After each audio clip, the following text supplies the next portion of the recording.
하나님 말씀은 마태복음 13장 34절과 35절 두 구절. 마태복음 13장 34절과 35절.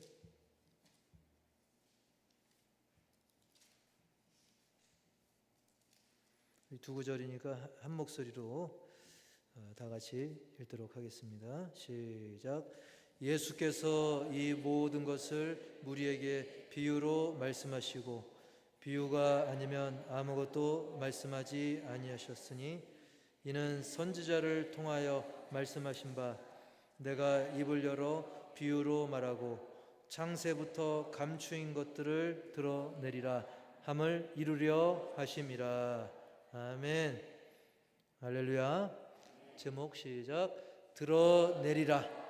하나님께서 하나님의 뜻을 기록된 말씀을 통해 또 선포되는 말씀을 통해서 드러내시는 줄 믿습니다. 또 바라기는 우리의 변화된 삶을 통해서도 하나님의 사랑이 여러분의 이웃들에게 드러나는, 거기에 귀히 쓰임받는 저와 여러분 다 되기를 축복합니다. 먼저 우리가 34절을 한번 다시 읽어보면 34절 시작. 비유로 말씀하시고 비유가 아니면 아무것도 말씀하지 아니하셨으니. 아멘. 정말 이 말씀 그대로 마태복음 특별히 13장 쭉 읽다 보면 예수님께서는 그 무리에게 비유의 말씀을 많이 하셨습니다. 이 13장 같은 경우 특히 전부 다 비유라고 해도 될 정도로 비유의 말씀을 많이 하셨는데, 기억을 더듬어 보면 씨 뿌리는 자의 비유도 있었고, 그래서 씨 뿌리는 자가 씨를 뿌릴 때 더러는 길가에, 또 더러는 돌짝밭, 또 더러는 또 가시떨기, 그리고 맨 마지막으로 나쁜 땅이 아니라 어떤 땅? 좋은 땅.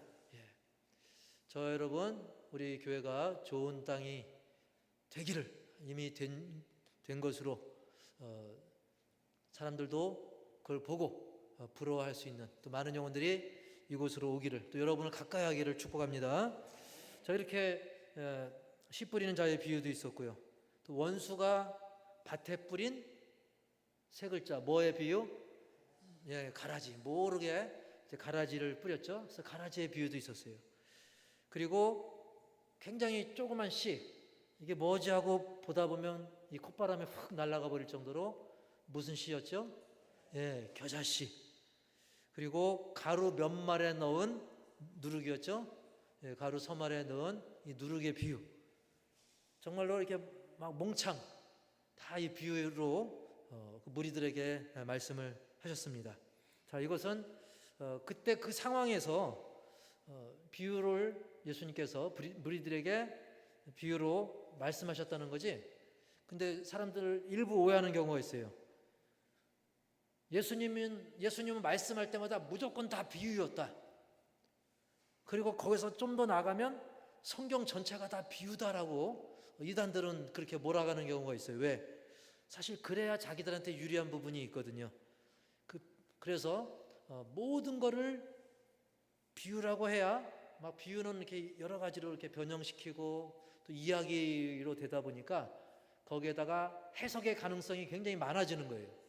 그러니까 이단들이 특히 이 구절을 가지고 굉장히 교묘하게 이용하는 경우가 있어요. 우리 34절 다시 한번 읽어봅시다. 34절 시작. 예수께서 이 모든 것을 무리에게 비유로 말씀하시고 비유가 아니면 아무것도 말씀하지 아니하셨으니. 아멘. 그래서 이단들이 이걸 그대로 해석을 하되 적당히 하는 게 아니라 완전히 더 강조해가지고 예수님 말씀 전부 다 비유야. 여기 봐라. 비유 아니면 말씀 안 했다 하지 않았냐. 그래서 극단적으로 이제 막 몰아가서 자기들 이단적인 교리에 짜맞추기를 합니다. 성경 말씀을 짜맞추기 하고, 그래서 기존 신자들에게도 접근해가지고 이 성경 공부라는 그런 이름으로 막 호리는 거죠. 그래서 비유는 비유대로 자기들이 이제 풀어주면서 비유가 아닌 말씀조차도 이것도 비유를 할 수 있다라고 하면서 역시 거기에다가 여러 가지 새로운 의미를 자기네 거에 맞는 의미를 붙여서 그걸로 접근하고 그걸로 유혹하는 거예요. 그러다 보니까 기존 신자들도 홀랑 넘어가는 경우가 종종 있습니다. 우리 성도님들은 한 명도 넘어가지 말기를 축복합니다. 예. 그렇기 때문에 우리는 이 마지막 때라고 하는 이 시대에 정신 바싹 차리고 우리가 말씀을 잘 묵상하고 기도하지 않다 보면 우리도 사람인지라 넘어갈 수가 있다는 거예요. 그런데 우리가 좀만 생각해 보면, 조금만 더 깊이 기도하고 묵상하면서 생각하면 우리들이 그들에게 넘어갈 이유가 사실은 없는 거죠. 여러분 한번 생각해 보세요. 성경을 쭉 읽다 보면 예수님의 모든 말씀이 다 비유였습니까? 비유였어요 다? 아니죠. 자신 있게 대답하셔야 돼요. 성경을 읽어보면 뭐 예를 들면 마태복음 5장부터 7장에 나오는 산상수훈들도 예수님 비유 없이 말씀하셨어요. 그냥 비유 없이 그냥 선포하셨어요. 그리고 다른 곳 여러 곳에서도 비유 없이 하나님의 말씀을 설교하고 전파한 부분이 굉장히 많이 나와 있는 것을 우리는 알 수 있습니다. 근데 왜 오늘 구절에서는 비유가 아니면 아무것도 말씀 안 하셨냐? 여기는 그때 당시 몰려든 군중들에게 또 그럴 상황이었으니까 예수님께서 비유가 아니면 말씀하지 않으셨다는 거지, 예수님이 전했던 모든 말씀이 다 비유라는 뜻은 아닌 겁니다. 그리고 전부 비유라고 한다면 아까 그 화면에 보면 마태복음 28장 기억 뭐냐면 마태복음이 몇 장까지 있어요? 28장. 그래서 마태복음이 총 28장입니다. 마가복음은 몇 장이라고요? 16장입니다. 누가복음은 24장. 요한복음은 21장. 이렇게 되어 있는데 이거 전부가 다 비유였느냐? 우리가 마태복음부터 요한복음까지 쭉 읽어보면 비유도 있고 비유가 아닌 것도 많은 걸 볼 수가 있어요. 즉 오늘 구절에서 말씀한 것은 그때 그 무리들에게 전부 다 비유로 말하는 그 특수한 상황을 이야기하는 것입니다. 그것을 또 강조한 그런 표현인 겁니다. 우리가 일상생활에서도 그렇잖아요. 솔직히 일상생활 하다 보면 예를 들면 우리 집 둘째 녀석은 고기 반찬 아니면 밥을 안 먹어. 근데 1년 365일 고기 반찬 아니면 밥을 안 먹을까요? 안 그럴 수도 있는 거죠. 어쨌든 그냥 라면으로 때울 수도 있어요. 목사님 라면 스프에 고기 건더기 좀 있던데요. 이렇게 깊이 따질 수도 있겠지만 그 이단들이라든지 그런 사람들은 아주 그런 것까지 그냥 막 꼬치꼬치 그러는데, 극단적으로 생각하는데 그렇지 않아요. 이건 어떤 성경에는 여러 가지 문학적 표현도 있고 역사적 표현도 있고 사실적인 표현도 있고 비유적인 표현도 있고, 하나님의 말씀은 정말 하나님께서 우리를 너무 사랑하셔가지고 우리로 하여금 그냥 딱딱하게 역사책처럼 딱 해준 것도 아니고 또 너무 재미있게 이야기만 또 다 몽창 있는 것도 아닙니다. 근데 이단들은 거봐라 이거 다 비유다 이렇게 이제 강조를 하면서 아주 자기네 유리하게 이제 몰아가는 걸 볼 수가 있어요. 그리고 우리가 감안해야 될 것은 이 성경 원서는 이제 히브리어, 헬라어가 이제 주로 그 원어로 기록이 많이 돼 있습니다. 그것을 한국어로 번역하는 과정에서 여러 가지 이제 문화적인 차이도 좀 있습니다. 또 문법의 차이, 해석의 차이가 좀 생길 수 있어요. 그러다 보니까 그 원어, 성경 원어보다 그 의미가 미묘하게 차이가 있을 수 있습니다. 예를 들면 우리 한글 성경에 떡으로 된 것은 떡으로 번역을 했지만 사실은 뭐예요? 떡이 아니고 뭐죠? 빵이죠, 빵. 그죠? 밀가루를 이렇게 해가지고 전병이라든지 빵입니다. 근데 그때 당시 성경 번역할 때는 우리나라에 이제 빵이 원래 있는 민족이 아니었다 보니까 제일 비슷한 떡으로 이제 번역을 한 거죠. 그러니까 이게 번역상이라든지 아니면 문맥상이라든지 또 문화적이라든지 여러 가지, 또 그 가운데 하나님께서 또 성령의 인도하신 가운데 어쨌든 우리에게 이 귀한 말씀을 오늘날 우리에게 갖게 하셨는데, 이 성경을 우리가 어떤 어떤 특수 목적을 가지고 거기에 외골수적으로 해석을 하다 보면 잘못 그 이단에 이제 노란할 수 있다는 사실을 우리는 조심해야 됩니다. 그래서 이 성경에는 역사도 들어 있습니다. 그리고 어떤 진리를 그대로 하나님의 뜻을 그대로 고지고대로 서술한 부분도 있습니다. 그러면서 또 굉장히 문학적인 기법이 들어있는 경우도 있어요. 막 재미있는 이야기식으로 기록된 부분도 있습니다. 그리고 심지어는 이 성경 안에는 과학적인 사실도 있어요. 과학적인 사실도 들어있어요. 그리고 재미있는 이야기도 있고 또 딱딱한 이야기도 있고, 성경은 정말 여러 가지 다양한 종합예술처럼 정말 우리가 그 풍성함을 여러 가지 누릴 수 있도록 하나님께서 역사하셨고, 무엇보다 그럼에도 불구하고 이 성경은 누가 뭐래도 성령의 감동으로 쓰여진 줄 믿으시 바랍니다. 그리고 이 성경은 하나님이 주신 책이에요. 하나님이 성령의 감동을 주어서 기록하게 한 책이기 때문에 여러 가지 그 요소 있어도 기가 막히게 이게 은혜롭게 전개가 되고, 그 가운데 성령의 놀라운 역사, 풍성한 은혜가 여기에 가득 담겨 있고, 그로 인한 형용할 수 없는 감동이 있는 거예요. 예를 들면 우리나라가 이제 그 지도를 보면 바다가 있잖아요. 그래서 동쪽에 있는 바다를 무슨 바다? 서쪽에 있으면 남쪽에 있으면 북쪽에 있으면 북쪽에는 없죠. 북쪽에 없는데, 하여튼 근데 여러분, 우리나라 이 삼면 바다마다 다 각자의 특징이 있어요, 없어요? 있죠. 그래서 동해 바다에 가면 또 동해의 어떤 즐거움이 있어요. 서해에 가면 또 서해의 즐거움이 있고, 남해를 가면 또 남해가 주는 그 즐거움, 우리 대한민국은 그걸 풍성히 누릴 수가 있어요. 마치 성경이 그런 것입니다. 성경에는 여러 가지 우리가 풍성한 은혜를 가지각색으로 누릴 수가 있어요. 근데 이단들은 그 중에 어느 하나에 딱 꽂혀가지고, 동해에만 딱 꽂혀가지고, 또는 서해나 남해 그 하나만 딱 꽂혀가지고 이제 그걸 중심으로 자기네 이제 교리에 짜맞추고 재단을 하는 거죠. 그러면서 결국 어떻게 가냐? 결국은 자기네 교주 신격화하는 거예요. 우리 교주가 하나님이다. 처음부터 그렇게 안 하죠.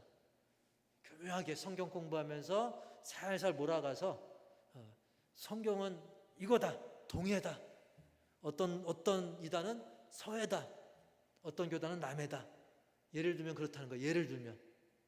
그러나 성경에는 동해, 서해, 남해 이런 모든 것을 아우르는 풍성한 하나님의 은혜, 또 진리, 그리고 거기에 역사, 그리고 또 유머도 들어있고 여러 가지 많은 문학적인 또 역사적인, 그걸 통해서 우리는 정말 풍성한 하나님의 이 진리의 말씀을 우리로 하여금 누릴 수 있도록 이 귀한 말씀을 우리에게 주셨던 것입니다. 할렐루야. 아까 예배 직전에 우리 군목 목사님이 다녀갔어요. 우리가 성경책 지원했던.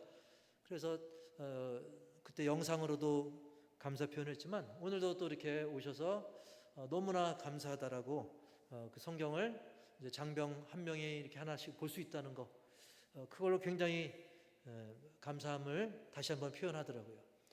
여러분, 그런 거 보면 우리는 이 귀한, 이 종합적인, 그야말로 정말 이 만찬과 같은 이 귀한 이 생명의 말씀을 우리가 마음껏 정말 흔할 정도로 우리가 성경책을 접하고 읽는다는 것은 저 여러분이 그것만으로도 엄청난 복을 받고 있는 줄 믿습니다.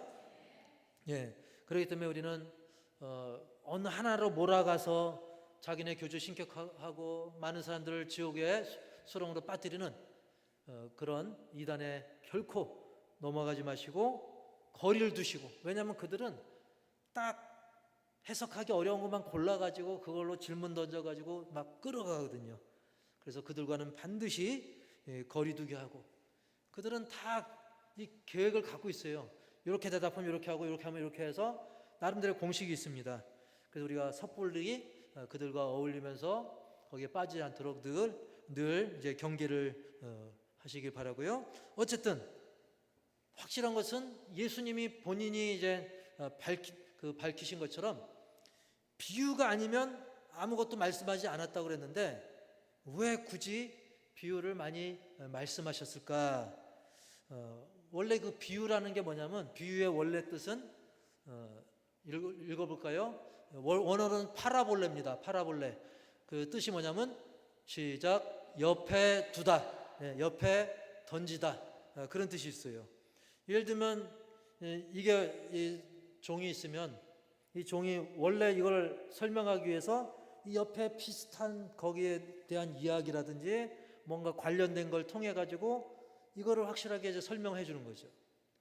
십자가의 은혜가 있으면 또 십자가가 오리지널이면 이 비유를 통해서 그 십자가의 참 의미를 더 확실히 밝혀주기 위해서 그 옆에 두는, 옆에 던지는, 그 사람들이 그걸 보면서 그 비유를 통해 그 원래 의미를 깨닫게 하는, 즉 비유라고 하는 것은 원래 그 오리지널, 그 자체를 잘 깨닫고 기억하고 새길 수 있도록 도와주는 게 바로 비유인 줄 믿습니다. 그래서 우리가 오늘 그 34절을 읽었지만 이거에 대해서 35절에서 바로 그렇게 설명을 하잖아요. 35절 시작.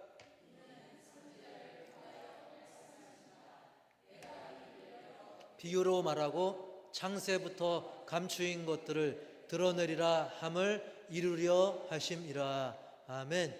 감추인 것들을 어떻게 한다고요? 드러내리라. 예.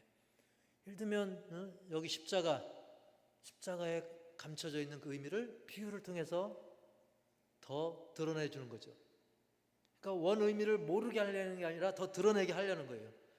근데 거기에 대한 어떤 마음이 없는 사람, 마음은 닫은 사람들은 오히려 더 헷갈려하고 더 멀리하고 더 기피하는 경우도 있는 것이죠. 하지만 원래 의도는, 하나님의 원래 의도는 그것을 통해 가지고 창세로부터 감추인 것, 하나님의 구원 계획, 놀라운 그 사랑과 은혜를 더 드러내려고 하는 것이 원래의 목적인 줄 믿습니다. 하나님은 사랑이시기 때문에 그 의미를 더 풍성하게 드러내서 우리로 하여금 깨닫기를 원하시는 거예요. 그래서 말씀을 읽고 듣는 사람들이 이 비유를 보면서 여기에 이런 의미가 있구나. 난 이쪽에서만 봤는데 다른 방향으로 보니까 이런 깊은 뜻이 있었구나. 그리고 비유는 이야기식으로 이게 풀어주기 때문에 그것을 오히려 우리가 이해하기 좋고, 뿐만 아니라 이 비유를 우리가 더듬어 보면 우리 실생활과 관련이 있어요, 동떨어졌어요? 예, 관련이 있어요. 씨 뿌리는 거, 그죠? 씨 뿌리는 거. 우리가 직접 안 뿌리더라도 주변에서 씨 뿌리는 거 볼 수 있고, TV를 통해서도 볼 수 있고, 예수님 시대에는 더구나 씨 뿌리는 게 흔한 장면 아닙니까? 겨자씨 심고 가루 반죽하고, 가정주부들 막 가루 반죽하고 실생활과 밀접한 그 이야기를 통해 가지고 더 하나님의 뜻을 깨닫게 하는 거 아니겠습니까? 그래서 35절 다시 한번 보세요. 그게 그런 말입니다. 35절 시작. 이는 선지자를 통하여 말씀하신 바 내가 입을 열어 비유로 말하고 창세부터 감추인 것들을 드러내리라 함을 이루려 하심이라. 아멘. 자, 이 말씀은 구약성경 시편 78편 2절에도 나와 있어요. 시편 78편 2절. 혹시 다음 페이지에 있나요? 없어요? 안 해놨군요.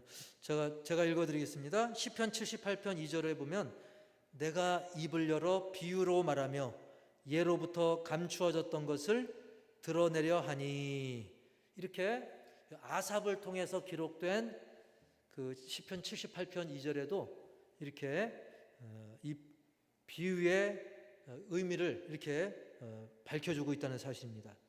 어쨌든 우리는 비유를 통해 가지고 창세로부터 감추어졌던 그런 하나님의 뜻, 하나님의 섭리, 하나님의 그 놀라운 구원의 계획, 그리고 되어져가는 하나님의 일들을 우리는 발견하게 되고 또 깨닫게 되고 우리 삶 속에 적용을 하면서 더 깊이 풍성한 하나님의 은혜를 더 폭넓게 누릴 수 있게 된 것을 믿으시기 바랍니다.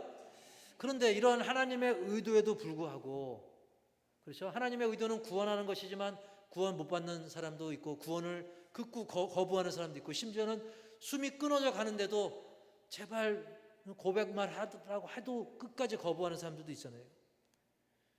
이런 하나님의 의도에도 불구하고 말씀의 풍성함을 누리는 사람도 있지만 끝까지 거부하는 사람, 들어도 깨닫지 못하고 보아도 알지 못하고, 보아도 뻔히 보는데도, 예수님의 기적을 눈앞에서 보는데도 다음에도 먹었으면 좋겠다, 어떤 육적인 관심에만 관심이 팔린 사람, 오병이어를 보면서 야, 이 풍성하신 하나님의 능력, 예수님은 메시아구나, 예수님을 더 따르고 믿어야겠다, 이런 사람도 있지만 그 기적의 떡과 물고기를 먹으면서도 다음에 또 먹고 싶다, 그리고 주님의 구원, 천국의 풍성함은 놓치는 사람도 있지 않습니까?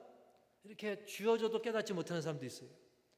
그래서 구약시대 때도 선지자들 하나님의 뜻을 증거하고 그들이 때로는 비유로 알려주고 또 직설적으로 이야기할 때도 있는데, 그럼에도 불구하고 그 말씀을 믿지 않을 뿐더러 선지자를 괴롭히고 가두고 때리고 심지어 죽이는 경우도 있지 않습니까? 예. 그리고 이사야, 예레미야, 또 신약시대 때는 예수님 이후에 스데반 집사 같은 경우도 하나님 말씀을 전하는 스데반을 쳐 죽이잖아요. 여러분, 우리가 예수님 당시에 그때로 한번 돌아가 보면 예수님이 직접 보여주고, 그리고 예수님이 직접 말씀하고, 예수님이 비유로도 설명해주고, 게다가 예수님의 기적을 두 눈으로 본 사람들도 있는데, 그들이 예수님의 특히 기적을 본 사람들이 전부가 다 예수님을 다 믿었습니까? 아니죠. 믿은 사람도 있지만 안 믿은 사람도 많았잖아요. 예수님의 기적을 보면서 박수치고 막 두 손 들고 그랬던 사람들, 심지어 종려가지를 흔들고 환영했던 사람들조차도 나중에 그들 중에는 예수님을 십자가에 못 박으라라고 했던 사람도 있지 않습니까? 게다가 전 그게 더 기적 같아요. 예수님 부활하신 거 보고 나서도 예수님 안 믿는 사람들도 있잖아요. 그거 뭘로 설명합니까? 그러니까 들어도 보아도 쥐어져도, 심지어 우리가 흔히 하는 말로 죽었다 깨어나도 막 그런 표현 있잖아요. 예수님 죽었다 깨어나셨어도, 부활하셨어도 그 부활하신 주님을 경험하고도 어떻습니까? 그거는 제자들이 훔친 걸로 꾸미자, 그런 사람들도 있지 않습니까? 얼마나 이 인간의 악함을 우리가 볼 수 있는 것 아니겠습니까? 예. 그렇기 때문에 이 성령의 만지심이 필요한 거예요. 예. 오늘날도 마찬가지죠. 오늘날도 수없이 복음을 전하고, 그리고 심지어 내가 겪은 체험까지, 간증까지 이야기해줘도 거기에 물론 믿는 분도 있지만 아예 귀를 닫는 사람, 얘기하지 마, 그만 얘기해. 어떤 사람은 그래 네 말이 맞아 해놓고 귀찮으니까 그래 네 말이 맞아, 나 갈게. 그리고 언제 들었냐는 듯이 그런 경우도 있다는 사실이죠. 우리는 오늘 말씀을 통해서 예수님 시대를 우리가 돌이켜보고, 그리고 지금의 현 시대를 바라보면서 중요한 건 뭐냐면, 그러면 지금 예수 믿고 있는 우리는 어떻게 해야 되느냐? 따라서 해볼까요? 중요한 건 우리다. 중요한 건 나다. 이 말씀을 듣고 우리는 어떻게 해야 되느냐? 첫 번째로는 제목 시작. 모든 말씀을 믿으라. 예수님께서 이 성경 말씀에 보면 직설적인 이야기도 있어요. 역사적인 그냥 이야기도 있어요. 쭉 서술하는 듯한 이야기도 있습니다. 그것이 직설로 했건 또는 비유로 했건 중요한 것은 다 하나님 말씀인 줄 믿습니다. 하나님의 말씀은 역사적으로 또 과학적으로 그냥 또 단순 지식적으로 또 서술하는 방식으로, 그리고 오늘 예수님 표현처럼, 예수님 말씀처럼 비유로 한 말씀도 있는데, 어찌됐든 우리는 하나님께서 다양한 표현을 해서 우리에게 주셨는데, 중요한 것은 그 말씀은 반드시 이루셨고 이루고 계시고 앞으로도 이루어질 신실하신 하나님의 말씀이기 때문에 우리는 모든 말씀을 믿으면 되는 거예요. 예, 선택적으로 믿지 말고. 간혹가다 그 사람의 직장이나 현재 상황에 따라서 선택적으로 믿는 사람이 있어요. 야, 요 말씀은 나한테 유리하다. 요 말씀만 믿고, 저 말씀은 내가 지금 당장 실천하려면 손해보니까 요 구절은 다음에 믿자. 그게 아니라 그 말씀이 직설이든 비유든 내가 좀 손해보든 내가 좀 이득을 보든 그런 걸 따지지 말고 우리는 하나님의 말씀이면 무조건 믿으시기 바랍니다. 그리고 그 말씀이 나를 변화시키시고 그 말씀이 나에게 능력으로 나타나도록 성령의 도우심을 구하시기 바랍니다. 이게 또 중요한 거예요. 야, 말씀 오늘 귀에 딱딱 꽂혀. 또 유튜브 어느 목사님 보니까 말씀을 너무 잘해. 청산 유수고, 어떤 목사님은 뭐 연예인 같아. 뭐 여러분, 중요한 건 그게 아니고 어떻게 전파되었든지 정말 그 말씀이 하나님의 말씀이면 책망의 말씀이건 비유의 말씀이건 직설적 또는 간접적으로든 하나님의 말씀이면 우리가 그 말씀을 온전히 다 받으시고 그 말씀이 나를 변화시키도록 성령의 도우심을 구하면서 읽고 듣고 순종하실 수 있기를 바랍니다. 그게 굉장히 중요한 거예요. 그래서 우리가 말씀 들을 때도 기왕이면 막 급하게 와서 급하게 듣는 것보다 말씀 듣기 전에도 하나님 오늘 나에게 필요한 말씀 주시고 그 말씀이 나를 변화시켜달라고 하고 설교를 들으면 또 다릅니다. 여러분, 그리고 고린도전서 12장 3절에도 그렇게 말씀하잖아요. 예수님은 주님이십니다. 이게 그냥 되는 게 아니라는 거예요. 그런 고백조차도 성령님께서 역사하셔야 된다고 말씀하고 있어요. 고린도전서 12장 3절 후반절 시작. 또 성령으로 아니하고는 누구든지 예수를 주시라 할 수 없느니라. 아멘. 또 에베소서 6장 17절에서는 말씀을 뭐라 그래요? 성령의 검. 말씀이 나를 조각해서 성령의 사람으로 또 예수 그리스도의 형상으로 나를 빚어가는 거예요. 조각해 주는 거예요. 그리고 나를 수술해 주실 수 있는 거예요. 영적으로 우리의 심령을. 그렇기 때문에 우리는 하나님의 모든 말씀을 통해서 이 딱딱한 구절은 필요 없어. 요건 너무 재밌네. 선택적으로 취사적으로 하지 말고 하나님의 모든 말씀을 믿되 그 말씀이 내 인격과 내 삶을 변화시키도록 성령의 도우심을 구하면, 그래서 우리가 누군가를 전도해서 예배자리에 앉히면 그 기도도 해야 됩니다. 하나님, 제가 정말 하나님의 은혜로 드디어 새 영혼을, 새 가족을 전도해 왔는데 이 사람이 그냥 왔다 가지 말고 오늘 선포되는 말씀 가운데 그 말씀이 성령으로 강력하게, 성령의 검으로 그 인격에 놀라운 변화, 깨달음을 주옵소서. 이렇게 기도할 수 있기를 바랍니다. 그리고 두 번째로는 우리가 말씀을 통해 또 성령을 통해 하나님의 뜻을 깨닫게 되잖아요. 말씀을 통해서. 그것이 비유가 됐던 단도직입적으로 직설적인 말씀이건, 중요한 것은 거기에는 하나님이 나에게 원하시는 것이 있다는 거예요. 그 말씀을 통해서. 그래서 두 번째 시작. 그렇습니다. 그 말씀을 통해 하나님이 내게 말씀하시는 그것, 하나님이 나로 하여금 변화됐으면 하는 그것을 우리가 실천하라는 것입니다. 그리고 그것을 통해서 한 걸음 더 나아가서 그 변화된 모습을 주변 사람들이 보고 선한 영향력을 끼치게 하라는 거예요. 즉 말씀이 직설법이건 뭐 비유법이건 모두 다 그 말씀을 받고 그 말씀을 통해서 내 삶이 변화되는 거죠.